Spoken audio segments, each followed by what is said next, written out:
নমস্কার, আমি পারমিতা। আমার চ্যানেল নতুন একটা ব্লগে আপনাদের সকলকে জানাই অনেক স্বাগত, সঙ্গে অনেক ভালোবাসা। আর দিনটা ছিল জামাই ষষ্ঠীর দিন। আর দেখুন কত কাপড় চোপড়, কারণ জামাই ষষ্ঠীর 2-1 দিন আগে আমাদের এখানে বন্যা পরিস্থিতি সৃষ্টি হয়েছিল, এত বৃষ্টি হচ্ছিল। আর আর ওই দিনকেও খুব বৃষ্টি পড়ছিল জামাই ষষ্ঠীর দিন।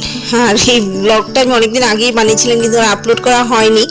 তো ভাবলাম এখন একটু আপলোড করে দিই, কারণ তার পরপরই হঠাৎের মধ্যেই আমার সোনার অন্নপ্রাশনের ডেট পড়ে গেল, তাড়াহুড়ো ওকে মুখে ভাত দিতে হলো। তো এই ভিডিওগুলি আপলোড করতে গিয়ে এই ভিডিওগুলি আর আপলোড করা হয়ে ওঠেনি। এই যে দেখুন সকালবেলা বৃষ্টি পড়ছে, আর জীবনের প্রথমবার আজকে আমি যাচ্ছি হলো আমার শ্বশুরবাড়িতে ষষ্ঠী নেওয়ার জন্য। ঘরদোর গোছগাছ করে নিয়েছি, এখনো মুছিনি। কি করব বুঝতে পারছি না, এত বৃষ্টিতে ঘর মুছি বা কি করব। আর নেমন্তন্নতে আদৌ যেতে পারবো কিনা সেটাও সন্দেহ আছে, এত বৃষ্টি।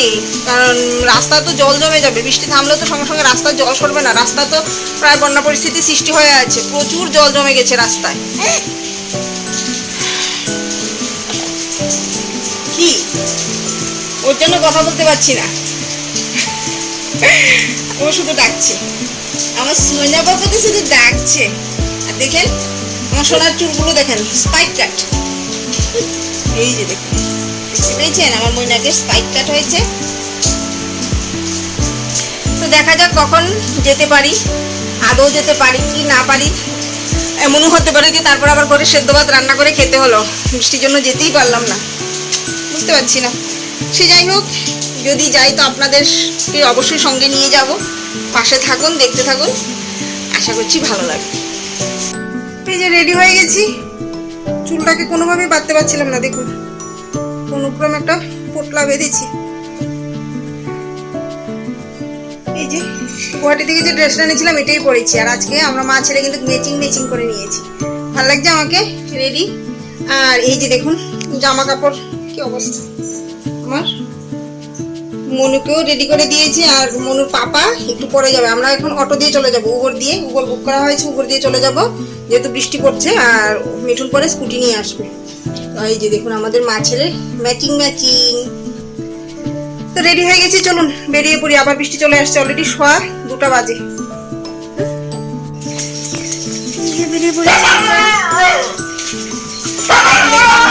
বেরিয়েছি। আমাদেরকে একটু এগিয়ে দিয়ে আসবে, রাস্তা প্রচন্ড কাদা। দেখুন রাস্তা অবস্থা, ওই যে দেখুন ভেঙে জল জমে একাকার।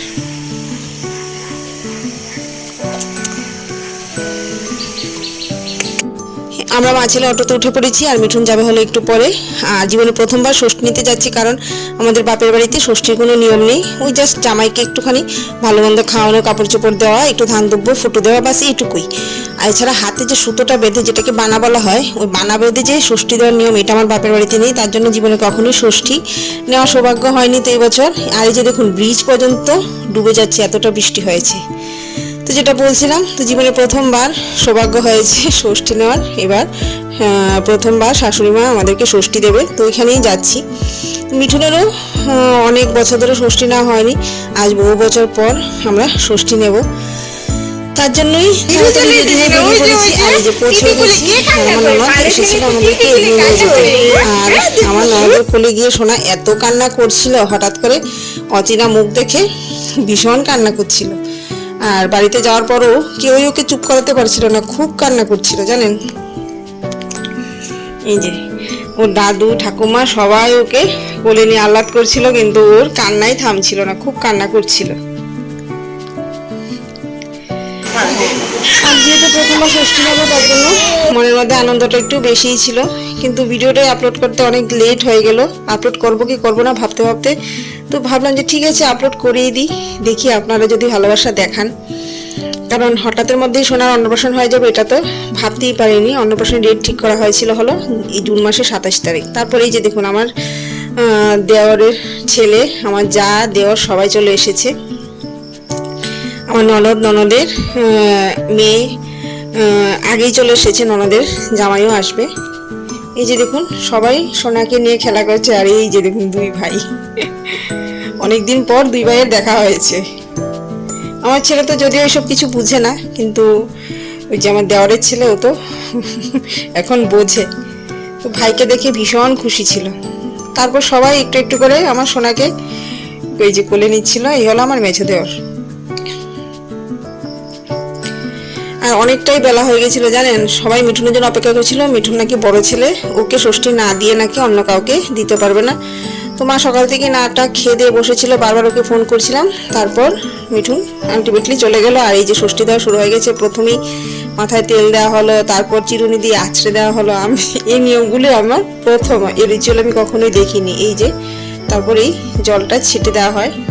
প্রথম বছর মিঠুন, তারপর বসেছে আমার ননদের বর, তারপর আমার মেঝো দেওর, তারপর বসেছে ছোট দেওর, তারপর বসেছে আমার মেঝো যা, তারপর আমার ননদ, তারপর বসেছিলাম আমি। এই যে একে একে মা সব নিয়মকানুন করছিল। আমার ফার্স্ট এক্সপিরিয়েন্স, বেশ ভালোই লাগছিল। এই যে এই সুতোটাই নাকি আসল। তো প্রথমে বড় ছেলেকে বাঁধা হলো।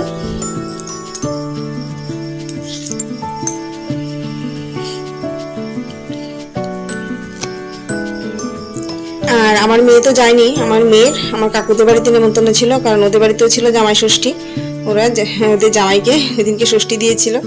তো পরে মামা ভাতের দিন মিঠুনকেও ষষ্ঠী দেওয়া হয়েছিল, আমার কাকিমুনি দিয়েছিল, কারণ ওদের ছোট জামাই ওই দিনকে এসেছিল। তো ওদের ছোট জামাইকে আর মিঠুনকে একেবারে আমার সোনার শাক পাতের দিনই ষষ্ঠী দেওয়া হয়েছিল, যেটা ভিডিও করা হয়নি কারণ আমি যেতেই পারিনি।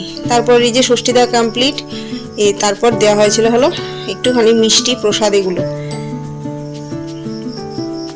আর খিদে পেয়ে গেছিল জানেন, তার জন্য আমি একটু শশা খাচ্ছিলাম। তারপর ওরা আমাদের জন্য নাইটি এনেছিল, গিফট গিফট নেওয়া দেওয়া হচ্ছিল। তারপরেই